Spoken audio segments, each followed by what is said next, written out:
everyone, welcome back to my channel. So today we are doing that Q&A that you guys asked for. I'm super excited to be answering these questions. I had asked for a poll for questions over on Instagram and here on the YouTube community tab.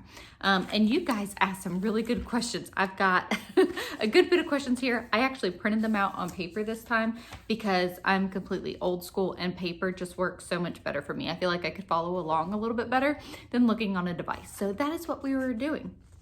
So I thought back and forth on how to do these, if I should do kind of like a two-part thing with these questions, because y'all asked some really good questions, and honestly, they're not just one-word answers. Like, I'm going to spend some time on some of these questions, but I think I'm just going to go for it, and this will just be one long video. We'll see how it goes. So I apologize in advance for that, but I like the idea of it all being together, and I really want to give my honest thought and answer these questions in full length and not be so worried about it being too long. Does that make sense? Anyway, so that is what we are going to get to it. We are going to answer these questions. So I'm first going to answer the questions on YouTube. This is YouTube and this is Instagram. So I'm first going to answer the YouTube questions. Do y'all want to guess what the number one question was that I was asked a few times? Anyone? Any guesses? You'll see. Okay, so the first question is from School in Socks and Slippers. Is tips for homeschooling while getting ready for a newborn. She is due in February with a baby girl. First, congratulations. Second, grace. That's the only tips that I have. Okay, I find it easier to homeschool while having a newborn versus when the baby's like a toddler age, a little bit older, or at the end of your pregnancy. Because at the beginning and the end of your pregnancy, you're typically not feeling the greatest, especially towards the end of your pregnancy. You're very tired.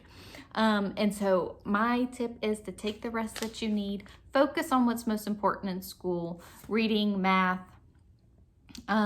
language arts, those sorts of things. Everything else will catch up. I promise you it will. It's very overwhelming when you're in it, but now that our oldest is 14, I have seen, her catch up in areas. Like, she skipped literally like 3 levels in math one year because she just caught on really quick.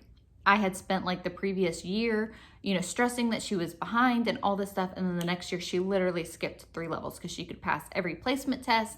And she has just done phenomenal in math ever since then. Well, even before then. Anyways, it all catches up. So try not to stress about that. And remember that. I mean, I'd be lying if I said that I don't stress about those things as well, because I do. But knowing that the end result is, if we can capture their heart and have a strong family unit, that is more important than any history curriculum that you're going to complete that year, any book that you're going to complete that year. You know what I mean? So during this season, I say read aloud a lot to your kids. Get some good reading books, chapter books, and just sit and read. And you can tie in, some movies that would, coincide with it, or maybe some hands-on projects or baking, those sorts of things. I say focus on the stuff that you can't get done, okay? Okay, so the next question is from Elaine, and she asks, how is Gathered Round going? So Gathered Round, if y'all don't know about it, it is a unit study that this is our first year doing it, and we are doing the North American Bird Study. It is going really well. I do really like it. We are only doing it about 1 day a week, maybe 2 days a week. So we are really stretching it out. It is supposed to be a standalone curriculum, and all that you have to do is add in math, and has like a lot of rabbit trails. So you can take, this week's study or that day's study. It's meant to do daily, I believe, but we're doing it once a week. Anyways, and you can really dive in and make it a whole lot more. And I see that, but I'm not doing that because that's not easy for me to do. One, I can't get into the library right now because of COVID. So that's a big reason. I like it as a unit study, not as a standalone curriculum, in my personal opinion. Some people love it as a standalone curriculum, and that would work great for them. But for us, it's definitely a unit study approach. And I can actually go into more thoughts on this. If you would like a separate video on that, let me know. But it is good. I do like it. Okay, so Lindsay Post asks, how do you deal with, if you do, people who have an opinion of your family size, whether it be how you can afford it or from criticism from different family members or from other people? And then she went on to ask if I have any money saving tips or budgets for things like birthdays or new baby expenses. Okay, as far as criticism, we have received our fair share. We don't get a ton of it anymore because I think people see we've been doing this for a long time now, I guess you would say. Taylor's 14. We've been married for 17 years. And people have seen that my answer is always God provides, because people always ask, how can you afford a large family? God provides. Like, there's no other explanation except for our faith and trust and hope is in the Lord, and he provides.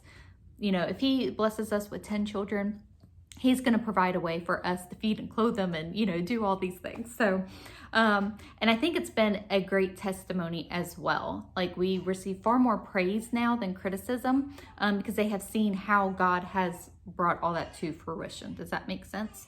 But we just kindly say to them, this is what God has called us to do. We are very thankful for them. And I think in the way that we show if you have a large family, I think the way that we show it speaks volumes. I've always been very happy whenever I've been pregnant again and announcing that. I don't hide it, and we gladly share it. And I think when we're overjoyed for ourselves and they can see that, it's hard for people not to be happy for you. Does that make sense?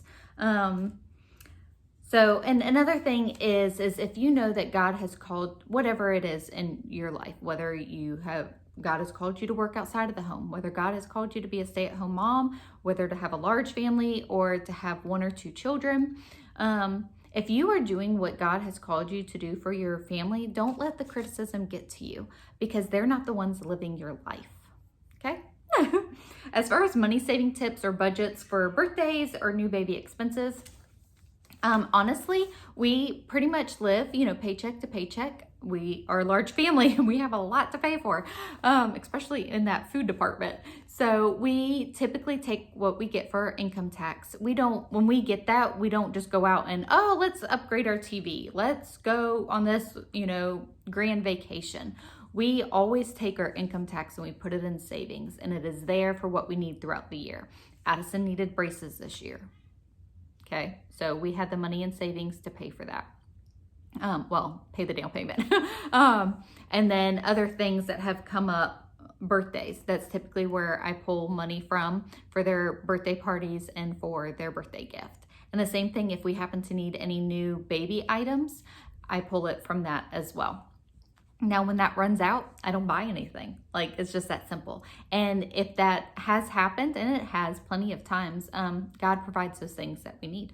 So it's just all in where our trust is in the Lord. And that's the only answer that I have. And if we don't end up having the new pack and play that we need, God will provide something else. Does that make sense? Like,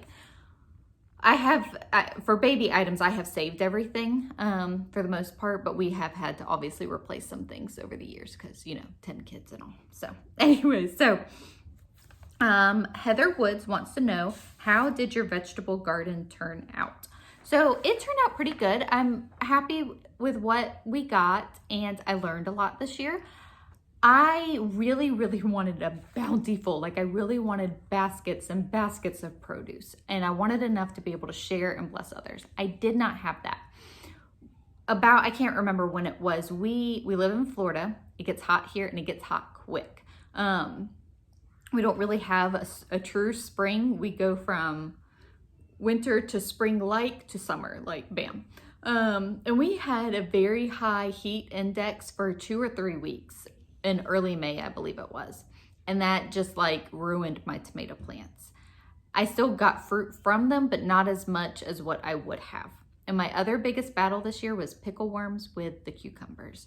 I got a lot of fruit off of the cucumber plants, but they had a lot of wormholes in them, and that's just gross. So, but I am doing a fall garden. We are actually working on that a little bit each day and getting that going, because a lot of research that I've done is that I can pretty much grow everything again in Florida, except for peppers probably would not do that well. So I am planning on, I have cucumbers planted, I've got tomatoes planted again, lettuce. What else do I have? Beans. I'm not doing any melons, zucchini. Yeah, my okra is still growing. So yeah, I mean, it was pretty good. I learned something new every year. Okay, so the next question is from Brittany Leon, and I actually know her in real life. Hi, Brittany. So do you ever feel completely overwhelmed? We only have 4, and I feel, well, that she just can't stay on top of, she homeschools as well, housework and homeschool. Some people have written me like a little note along with their question, and I don't want to just like disclose all of their information. She's just wondering if she's alone, and how I get through everything at the end of the day. Girlfriend. I am overwhelmed every single day. This is partly why I did that Mom Gets Overwhelmed video a few days ago. So if you have not seen that, check that out. Every day is crazy. And it doesn't matter, honestly, the number of children that you had. Whenever I had 1 child, I was overwhelmed. Whenever I had 2 children, I was overwhelmed. Now that I have 10 kids, I'm still overwhelmed. Being a mom is overwhelming. It's a lot of work. And adding, housework on top of that. And if you homeschool, those things, it's a lot. And right now, actually, I had some moments today. We have a very busy week this week, very busy. And on top of all of just the normal day-to-day things that we have to get done and housework, we have many things outside of the house that we have going on as well. I was planning on doing this video, and I'm like, oh Lord, how am I going to get all of this done? I've got to do this and this and this. And so usually what I sit down and do is, okay, what is most important? What needs to get done? What can I put off later? Okay. My bedroom cleaning would be putting off later. I have had that on my list for weeks, y'all, to get my bedroom in order. It still hasn't happened. And now Kinley's outgrown her clothes, and I need to organize and clean all that and wash the next set of clothes for her. Anyways, it's a lot. So I don't really have any answers except, yes, I do get overwhelmed. And I think just take a step back and try the area that's overwhelming you the most. Try to remediate and figure out how you can help that area, what you can do better as far as time management and stuff like that. Does that make sense? I'm sorry, girl. I hear you. I am so overwhelmed too, all the time. But I also have a moment of, gosh, how am I going to get all this done? And then I sit and I think, okay, well, this is how I do. And then I call it just pulling up my bootstraps and moving on. And then I just plow through and get things done. So yes. Just pull up those bootstraps, get your list, and get it done. Okay, but it's also okay to take a day off. Very much so. Okay, so Catherine S. asks, how and when do you make time to spend with God? Okay, I don't want to disclose all the, I struggle, well, she says that she struggles with guilt for not having enough time. Yes, I hear you. I struggle with the exact same thing. Some days I go through seasons where, sometimes I wake up early and I try to read and spend that time with God. And then I have some times where I try to do it in the evening. But honestly, it's all the time. Like I don't think God is looking down on us and saying she didn't wake up at 6 a.m. and read her Bible before those kids woke up. I think just it's in our spirit, like it's always with us. So throughout the day, as I'm folding laundry, I'm walking throughout the house, picking up, I can pray, I can have worship music playing, stuff like that. Like it's always in constant, is how it works for me. And it's also a season. We are not always going to have, little children in the house that are taking, obviously most of our attention. Unless you keep having kids like me, then yeah, you'll always have little kids in the house.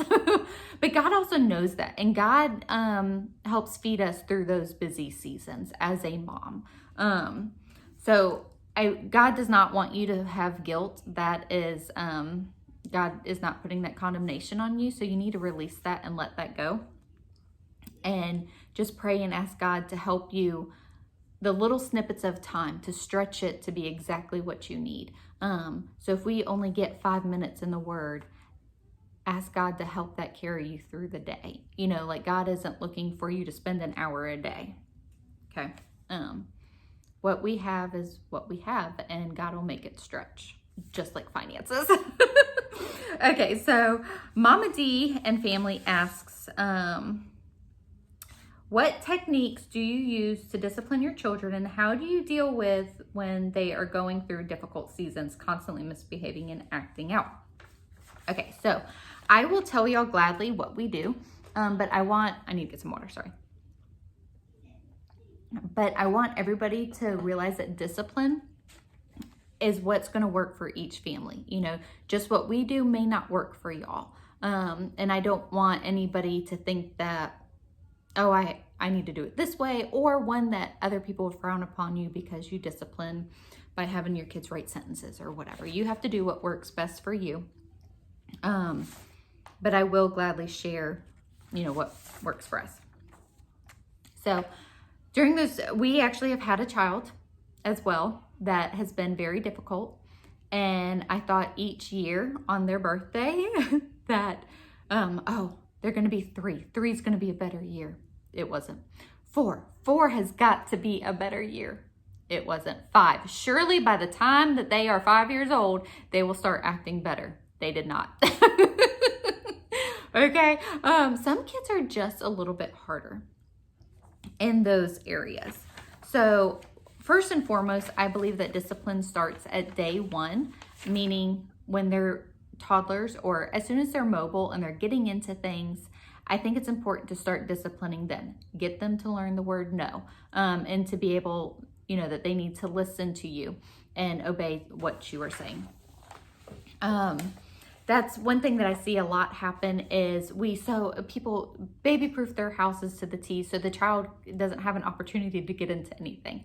I don't really baby-proof. I mean, I put up things that, one, I would cry if they got broken because they were sentimental to me or if the child can get hurt. That is how I baby-proof. Because whenever I'm at somebody else's house, I want them to not, you know, get into all their stuff. Or even at the store, I think teaching them that there is stuff to be seen and not touched is important. So that's obviously for little kids. For older kids, as far as like behavior stuff goes, we do a different number of things. We, you know, have them write sentences. I will obey mommy. We also do, you know, obviously take away devices and stuff like that. The biggest thing that we do is we add extra chores, which may seem kind of harsh. We do this a lot if there's like sibling conflict. So say one child had hit another kid. The child that hit the kid has to do that kid's chores. And that usually nips it in the bud pretty quick. As far as adding extra chores in the house, like I will have them wipe baseboards. You know, your behavior was terrible today. You did not listen during school, whatever it is. So you have an extra chore today. So during chore time, after your chores are done, you need to come see me and I have some more work for you. And honestly, I usually just, you know, say one time whenever child's acting out, would you like an extra chore today? And they usually start, you know, acting much better. And we have had many cases where we have some stubborn children and they got more than one chore that day. You know, they had 2 or 3 extra chores. And I used to use the playroom. You have to clean up the playroom because it was always a mess. And that was a huge extra chore. And that's usually what I did is I said, if you have enough energy to act out, then you can use that energy for cleaning and helping our family instead. And honestly, it works. It may sound harsh, but it works. Okay, and again, that is what works for us. So Abiding Farmhouse asked my bedtime routine. Now, Abiding Farmhouse, Shasta is also one of my YouTube friends. She has a YouTube channel, so be sure to check her out. She is another large family mom. She has 8 girls, y'all. It's awesome. Okay, so our bedtime routine, I actually shared a video on this probably about a year ago. So I will link that in the description box below. It's our nighttime routine, and it is about the same. I say that. Nathan is more right now laying down Drew, Reagan, and Harper, and I'm with the baby. So it's typically about the same. We try to get them in bed, the little ones in bed about 8:15 to 8:30. That's the little ones, Reagan, Harper, and Drew.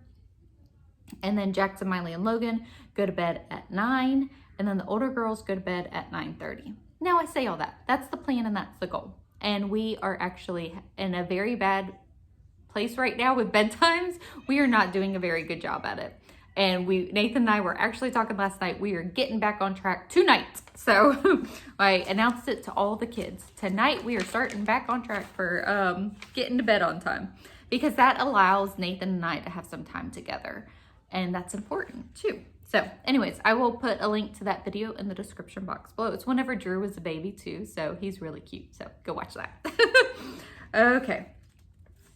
So Amanda H asked, do you leave your number of children in God's hands? So that was the number one question that I was asked, was whether we leave our children's or the size of our family up to God, or if we were going to have any more children. Can y'all believe that was the number one question? I'm only teasing. I knew that was going to happen.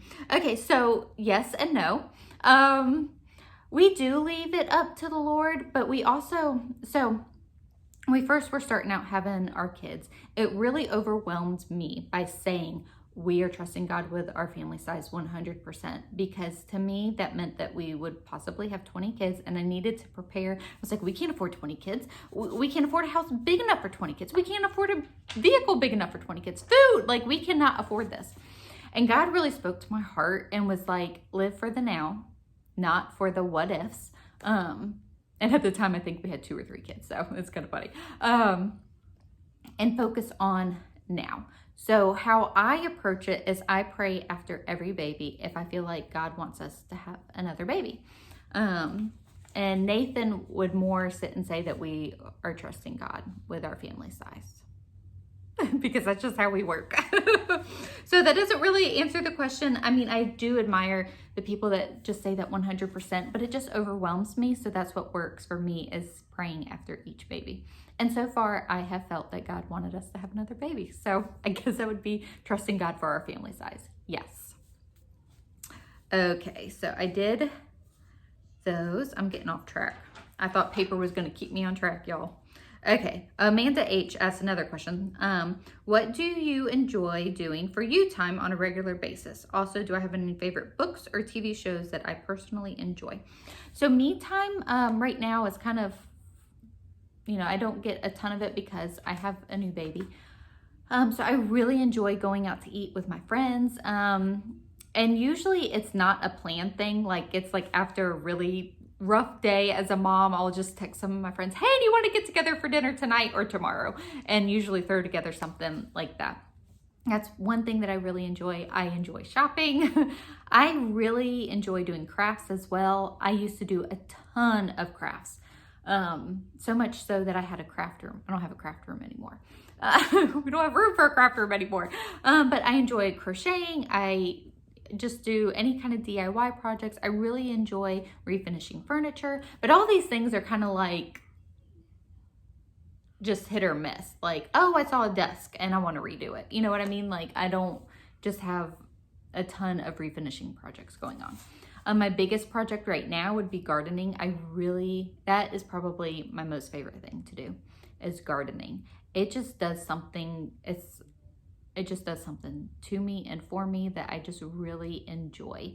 And I am actually working on, I want to make like a junk garden where you get like old doors and windows and ladders and add that to your garden for plants to grow on.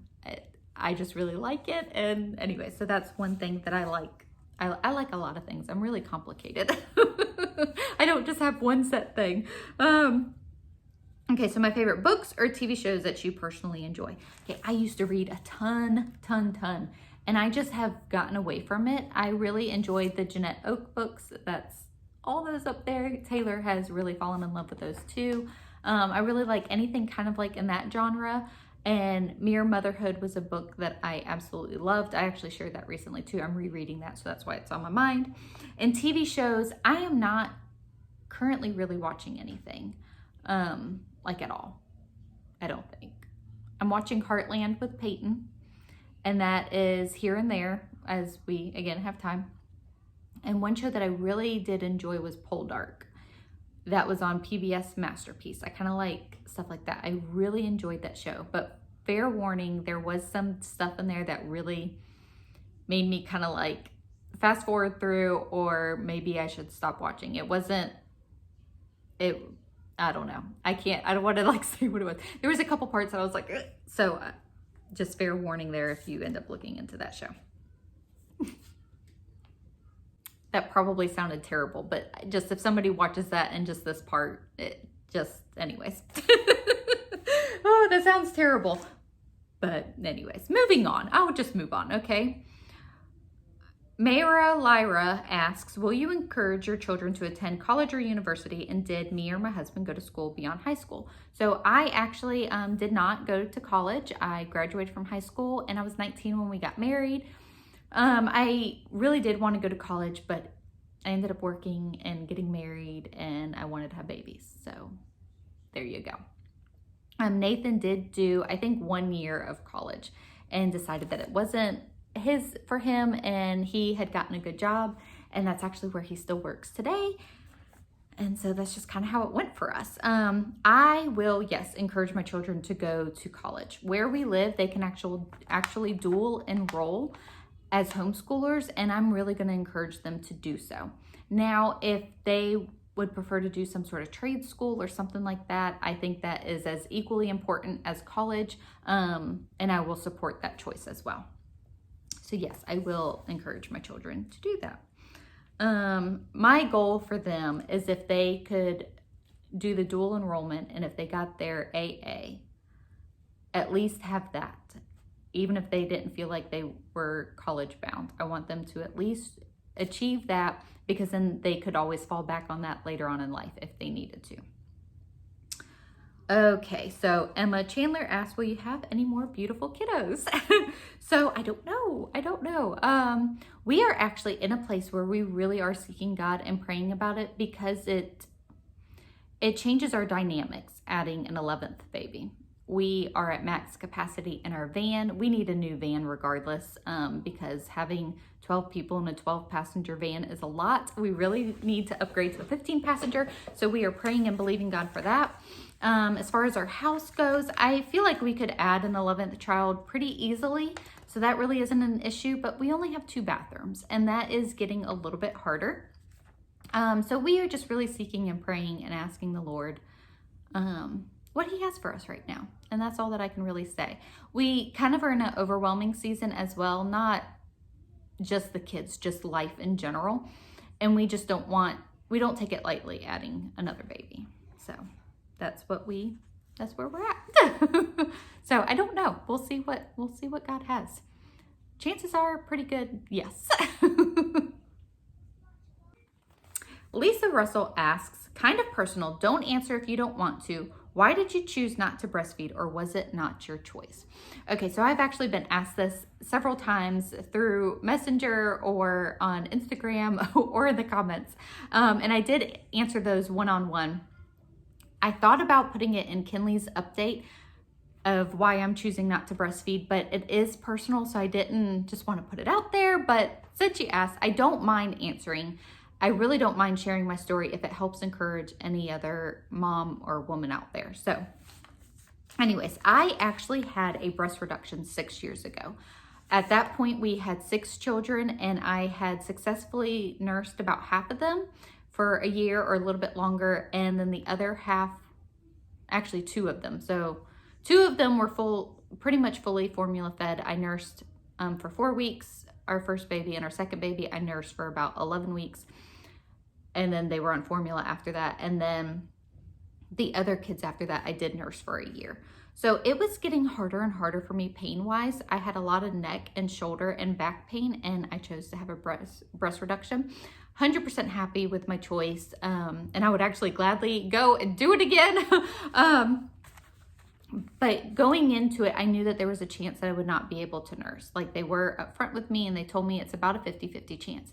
They did say, however, since your body has nursed a baby so many times, the likelihood is probably better that you would be able to nurse, that our memory cells in our body or something like that. Anyways, so because I didn't want to wait to have the breast reduction after we were completely done having kids, because I didn't know when that was going to be.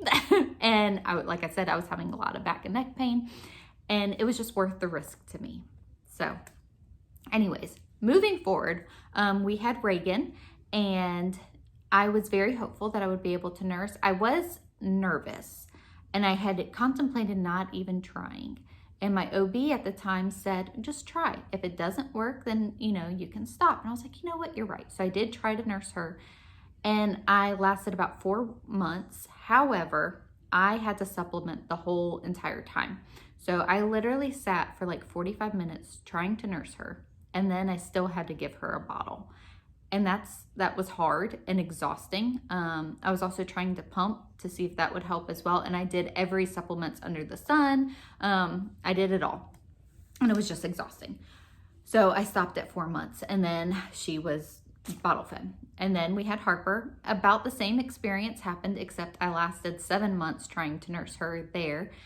And again, I sat for 45 minutes to an hour trying to nurse, and then she still had to be supplemented. You know, the exact same experience that I had with Reagan. So then we had Drew. And I really went back and forth. And I couldn't like literally say I am not going to nurse him until I was in the hospital.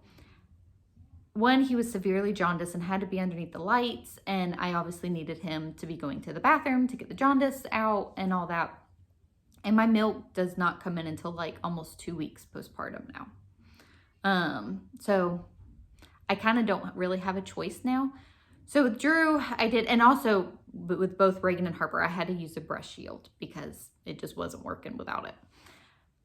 So with Drew, it was just much easier to just bottle feed from the beginning. So I chose the same for Kinley. I am just at a place right now, I cannot sit for an hour and longer to feed a baby multiple times a day. I have a lot of stuff that I have to get done.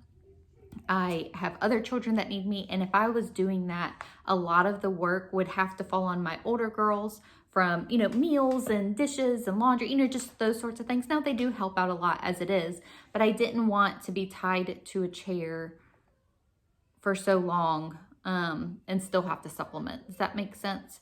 So I still primarily feed them with a bottle because I just think it's important for bonding. Like, I mean, the kids help feed her and stuff like that too, but it's just what's working right now. And I'm feeling much better and quicker to do all the other things that I need to do because I'm not tied to a chair for an hour and a half each feeding. So anyways, it is hard. I'm not going to lie. This is a very long-winded answer for this, and I apologize for that.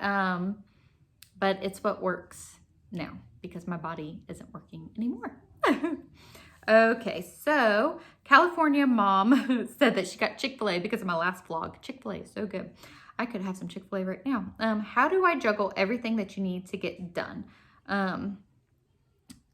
It's a constant juggling act, and usually something falls to the wayside every single day. I mean, it's just a fact of life. Like, there's only so many hours in the day. There's only so much that I can accomplish. I just try to focus on what's the most important.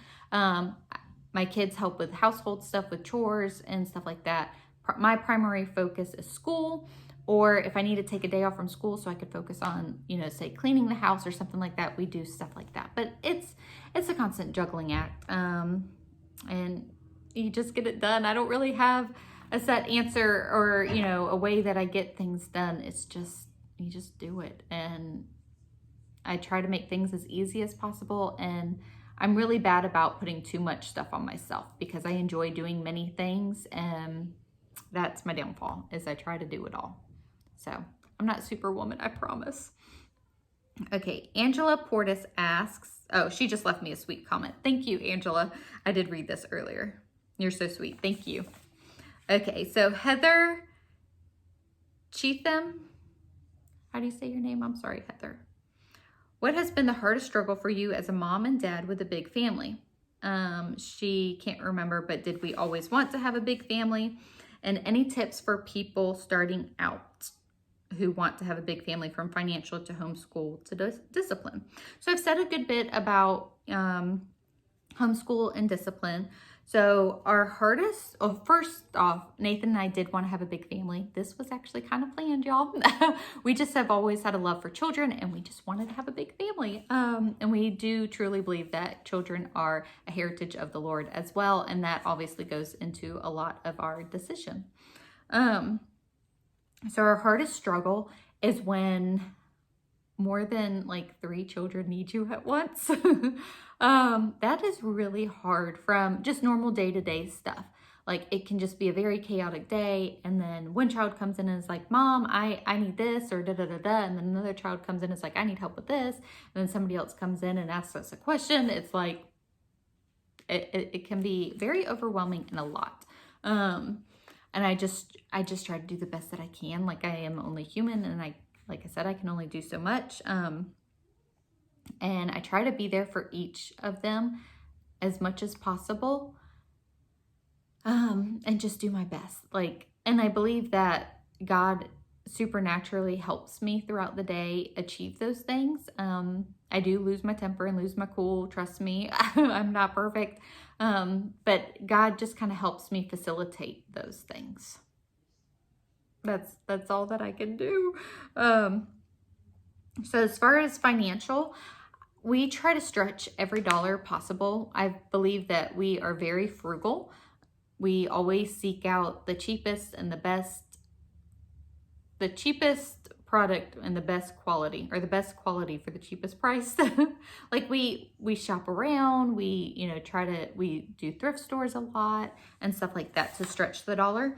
I actually just went to Once Upon a Child yesterday. Reagan and Harper needed some clothes, and I went and, got a few things for them and filled in the gaps that they had in their wardrobe. Just silly little things like that that help stretch a dollar. But I did answer about homeschooling. Homeschooling can be hard because, again, you have so many children needing you at once. Try to combine as many subjects for your kids as you can. That's where Gather Around is really helpful. I feel you can, group them together for Bible, science, and history. And then I individually sit down with them for reading and math. And I get the older girls to help. I say the older girls, Jackson and Miley help too. And even Logan, they help rotate. If they're not doing school, they help play and entertain the younger kids so that we can get everything done. Geraldine asks, how do you handle kids' chores? Do you rotate, and how many does each child have? So we actually do a monthly chore rotation, and each child has about 2 chores. We call them big chores and little chores. We have very simple titles around here. So for instance, Payton is the dishwasher this month, and that's considered a big chore because there's a lot of dishes. And then her smaller chore is she puts up the food after meals. And then, for instance, Addison is the laundry helper this month and the bathroom cleaner, which those technically I would consider really 2 big chores, but the laundry, she's really helping rotate the laundry, and she has to fold 1 basket a day.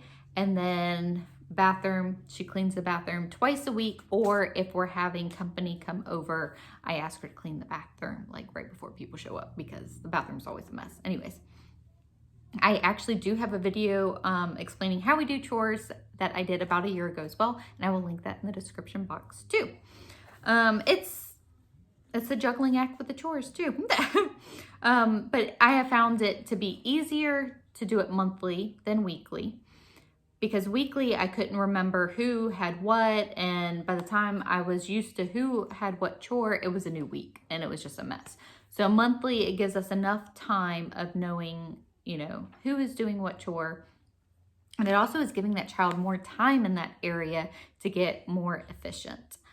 I personally would like one set area is for a child, but the kids didn't really like that. We tried that for a season. So for 6 months, that person was doing the dishes or cleaning the kitchen or whatever. And they didn't like that. They liked the monthly chore rotation. So that's what we do. Okay, so RSB Land asks, what is your go-to large family dinner? And so Chelsea actually has a YouTube channel as well. She just had her 6th baby, so check her out too. I love watching her channel too. So my large family dinner go-to is probably my Italian chicken, which I have shared here a few times, or tacos. Those are easy to throw together and it feeds a crowd. Although the chicken one, I'm having to get to do 2 packs of chicken, and I don't like cutting up raw chicken, so it's not that fun. Okay, so anyways, those would be my go-to meals. Italian chicken, everybody likes it, and tacos. Most everybody likes it, and the kid who doesn't like it doesn't complain because they can make what they like out of tacos. It gets complicated, y'all. Okay, so now I'm moving on to the Instagram questions. So that was all YouTube questions. Thank you guys so much. Y'all are awesome. Okay, so now moving on to Instagram. How long have you had your dog, and how was it adding a pet to your family? And this was from Melly Vachon. I'm botching these names, y'all. Okay, so our dog. So people who know me in real life know of my fondness of this dog. Oh my goodness. Y'all animal lovers do not come after me. All right. So have y'all looked very, very closely when Jackson is in the vlogs? And if you look at his eyes, he has these amazing baby blues. And they melt my heart. And that's why we have a dog. And that's my honest answer. Okay, so our dog is our first pet, kind of, to have after having kids. We had a dog before we had kids and we loved him. He was a great dog. Actually, it was a golden. The dog hair did not bother me at all then. Okay, now we have our dog. And we've had her for, I'm not even answering your questions. I'm just talking to you about the dog. So we've had her for just over a year. She is a very good dog and listens. She's just still a puppy and she's big. So looking back, we should have gotten a medium-sized dog. Nathan and I have just always liked big dogs, so that's what we went with. But we should have gotten a medium-sized dog because Jackson is the one primarily doing the care for her, and she is really, really strong. And it is getting very hard for Jackson to do things with her until we get her completely trained. Jackson is working on it. We are working on it, but it's hard. So it was okay adding her because I don't do any of the work. Like literally Jackson bathes her, walks her, feeds her, gives her water, brushes her. Jackson does it all. With that said, it's still a 10-year-old kid doing it all. So, I mean, it's like a 10-year-old kid did it. I mean, he does a phenomenal job. He scoops the yard whenever we tell him it needs to be done. And he never complains because he knows he has to because the dog is his responsibility. Anyways, so yeah, that's why we have a dog. I love Jackson and Jackson loves the dog. Okay, we'll just move on before animal lovers get even more mad at me. Okay, so Susan Iggsworth asks, will you have any more children? So I kind of already answered that. I don't know. We shall see. Chances are probably pretty good at this point. So Amanda Winchester asks if I have a daily devotion that I recommend. So I don't have a daily devotion that I recommend. I have this very old Bible that my mother-in-law gave me. It's still the Bible that I have and use today. She gave it to me whenever I was like 17. Yeah, so it's old. And it was hers. It has a daily devotional in it. And so whenever I am wanting to do a devotion, that is what I do. I have tried different ones over the years and I just really like this one. I don't know who it's by or anything like that. So that does not help you, but I'm sorry. Okay, so the newlyweds ask, losing baby weight. So I am currently not doing anything, so I really don't have any expert advice or tips. I need to get back on track. I told myself that I'd give myself a month after Kinley was born and she's 2 months. Yeah, so anyways. In the past, what has worked for me was majorly limiting carbs to almost none. I believe I did like 20 grams or less in a day.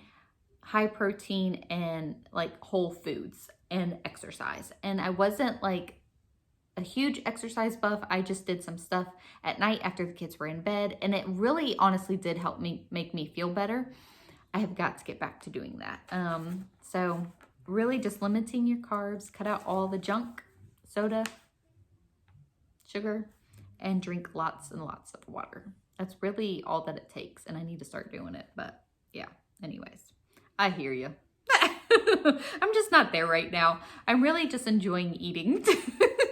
So I'm not helping encourage you at all, am I? I'm sorry. So yeah, I'm with you, sister. Message me and we can be accountability partners to each other because I do need to get back on track. So limiting carbs, sugar, drink lots of water, whole foods is what has worked for me in the past. I did do Trim Healthy Mama after Reagan, and that was very helpful, but that's the basis of Trim Healthy Mama, is cutting out all the junk and basically eating whole foods. I mean, there's more to it, but a lot more to Trim Healthy Mama, but a lot of it's cutting out the junk. Okay, so Crunchy Mom of a Barnyard asks, how do you homeschool all the different grade levels? So I kind of answered that already too. So I try to group as much together as I can. That would be Bible, science, and history. And then individually, I sit down with my kids and we do reading, language arts, and math. So I actually sit down with Jackson, Miley, and Logan right now doing those things. And then Our oldest children are pretty independent. They bring me their stuff and I check on it, make sure it's correct, or if they need help, obviously they come to me and I help them as much as I can. It's a huge juggling act. I jokingly, seriously refer it to as our 3-ring circus because that's what it is. It's hard. It's hard, but usually the hard things are the most rewarding things. I can't talk anymore, y'all. Yeah, y'all. Okay, so Christine Golias asks that she would love to know my makeup routine. I love makeup. I really do, but I use the same thing over and over. Makeup just helps make me feel a little bit better about myself and helps me not look so tired. So I'm just very, very simple with it. I use a concealer. I use mostly CoverGirl products. I do use a Revlon foundation, CoverGirl eyeshadow. I don't even know what brand my bronzer is. And CoverGirl mascara. I use a lot of CoverGirl and it's just what I grew up with. So I kind of stick to what I know. I do like one day want to go into Ulta and like do one of their makeovers and see. But yeah, I'm not a super like routine type person. Like I don't really do any skincare maintenance or anything like that. I put on a moisturizer in the morning and then just concealer, foundation, bronzer, and eye makeup. That's about it. So Harold Scylla, and I actually know her in real life too. Hi, Priscilla. It's kind of funny to me that you're watching my YouTube channel. So she asks, how different is your parenting style now when you just had 2 or 3 kids? That is a really good question, Scylla. She just actually had her second baby. Well, not just, I know, like they're under a year old. But anyway, she's very precious. I love seeing their pictures. So I was probably coddled more whenever I just had 2 or 3 kids. Like I was very, wanted to make sure that, you know, if they got up out of bed at night and asked for a hug, which is just a ploy to get up out of bed, I always still gave them that hug. I don't do that to my children now. I'm like, I already gave you a hug. It's time for you to go to bed. And I was probably more proactive. I did things like a good choice chart and a good choice jar, so that they got rewarded when they made a good choice. That's actually something that I did for discipline when one of our older girls was very challenging, is I was trying to focus on the positive instead of keep pointing out the negative. And so I made like good choice jars or a chart, sticker chart. Whenever I saw them doing something good, I would praise them for that instead of always getting onto them for the negative that they were doing. And it did really work. I don't have time for that now. So those are the things that are different. I mean, I do obviously still praise my children, but I don't make a chart about it. But so those, I'm trying to think of what else would be different. I feel like I've always been kind of a laid back personality and mom. So that didn't necessarily really change. I'm probably even more laid back than what I was then, but like with my older kids, I let them still go outside and play in the dirt and the mud and all that. Like that stuff never bothered me. And now I just tell them to hose off outside. Like I at least bathe them inside, my older children. Anyways, so I kind of feel like I'm the same, but I was more proactive, I would say. Okay, so the Devoted Life asks, what is your best homeschool mom motivation tip? Put down the books. So when you are feeling overwhelmed and you need like to get rejuvenated as a homeschool mom, I feel like we should put down the books and go outside, go on a nature hike, go do something outside of your norm. And it really does help. And the other thing that I would say is that you don't have to finish the book. I hear so many homeschool moms, we're not done with our math book, or we're not done with this. They don't even finish those books in public school. So I would not worry about that. And just as long as you see that your children are advancing, that is what's most important. So put down the books, get outside and enjoy nature, and then re-pick up the books again. All right, so Lighthouse Mama asks, when is the next baby coming? Too soon? So we shall see. I don't know. So then Raising Our Arrows 4 asks, do you ever get negative comments about having a large family? And if so, how do you handle them? And then she also asks, any more babies in the future? I told y'all I was asked that a lot. So we shall see about any more babies. And then as far as negative comments, kind of what I said before, I think that there's a lot to be said in being confident in what you're doing with your life, that you can't let those things get to you. If anybody, I really haven't had anybody straight bold face be super negative to me. I would just be polite, politely say this is what's working for our family. It's really none of your business, and move on. So I do have to backtrack. We did have one person, I've had my fair share in the grocery store, like, how do you do it? Or do you know what causes that? Whatever those. And I just kind of chuckle and move on, because I got stuff to do, people. Like, I don't have time to sit here and listen to you, make remarks about my family. And I mean that about strangers, like in a grocery store. One time I was pregnant with Miley, so only our 5th baby. I was very pregnant, and I had 4 little ones. Actually, so Taylor was only 5, I think. So I had, I was going to have 5 kids, 5 and under. And this guy in Walmart came up to me and said, my grandson just went to whatever college that he got into, and it's costing us $50,000 a year. How are you going to pay for that for all them kids? And I said, it's called get a job. And I think I kind of floored him, because we're not just sitting here and providing everything for our children. Like, they are going to have to work, and I don't think that's a bad thing. So anyways, just kind of chuckle and brush it off and move on is my response. So Carol McDaniel Clark asks, have any of our kids ever wanted to go to public school? Actually, no, they have not. Our older girls still want to be homeschooled. We actually talked about it this year, especially with Reagan going to pre-K.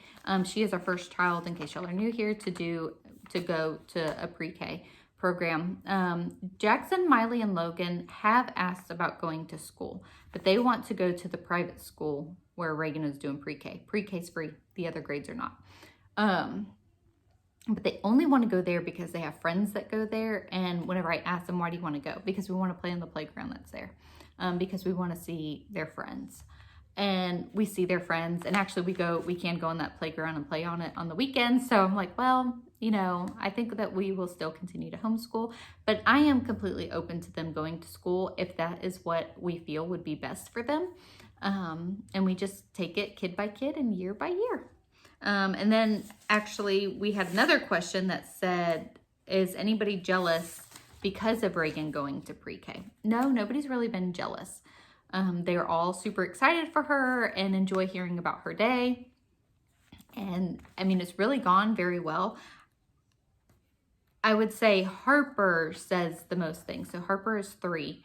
But she wants to go to school. And she wants to play school with Reagan whenever she gets home. But it's not in a jealous way. Okay, so Joyfully Raising 4 asks, so this question is actually for Nathan. So I will actually have to nail him down and get this for you. How do you keep calm and collected and find time outside of work to play with the kids? So he probably would take a deep breath and be like, because we actually are in a very overwhelming, stressful season right now. He is working very long hours. He's exhausted. He does the best that he can. He honestly usually just comes in and is full force with the kids. And he honestly really just enjoys children and playing with them. So that's why he does that, is he just honestly enjoys spending time with them. But it's hard.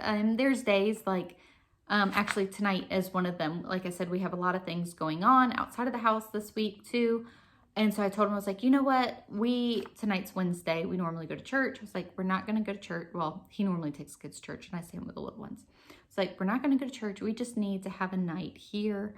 Plan on putting the kids to bed on time / early, and us just being able to sit together and talk without interruption besides Kinley. And I think that will really help him going forward, because he's working. He's not getting a day off right now. He has to work 13 days straight and then he gets 1 day off. So right now it's kind of hard. But I think just, again, knowing your ultimate goal is what is helpful. But yeah, he's He's tired right now, but I will ask him. So Allie Clay Vlogs asked all of our kids' favorite hobbies. So our kids do many, many different things.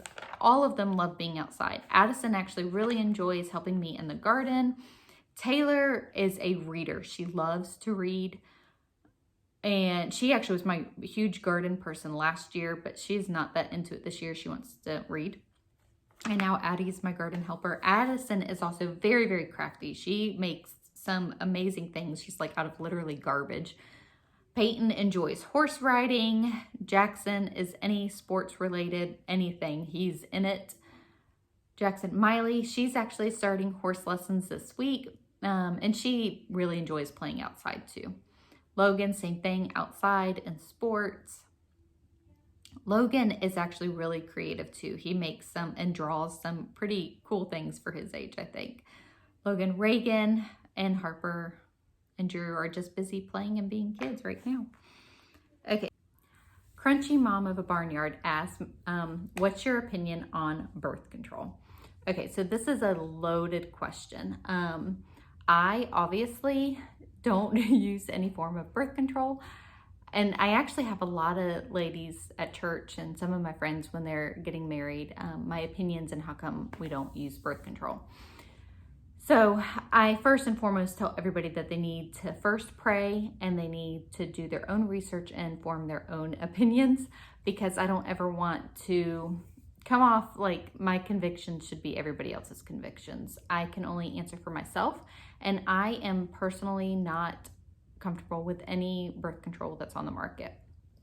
I don't like the added hormones that it does to your body, and I don't like what even the non-hormone pills do to your body. I believe that life is created when egg and sperm meet, and a lot of those pills can hinder that, or there's no 100% foolproof way of knowing that if the egg and the sperm meet, that the pill does not disregard that fertilized egg. And to me, I am not comfortable with that, and I just can't knowingly take something that could take that pregnancy away. Does that make sense? So that is my opinion on it. And actually a Farmhouse Full, Nikki with a Farmhouse Full, her YouTube channel, she did a great explanation on different types of birth control and stuff like that. She actually did this video years ago, but I will link that here because she said it so much better than what I could.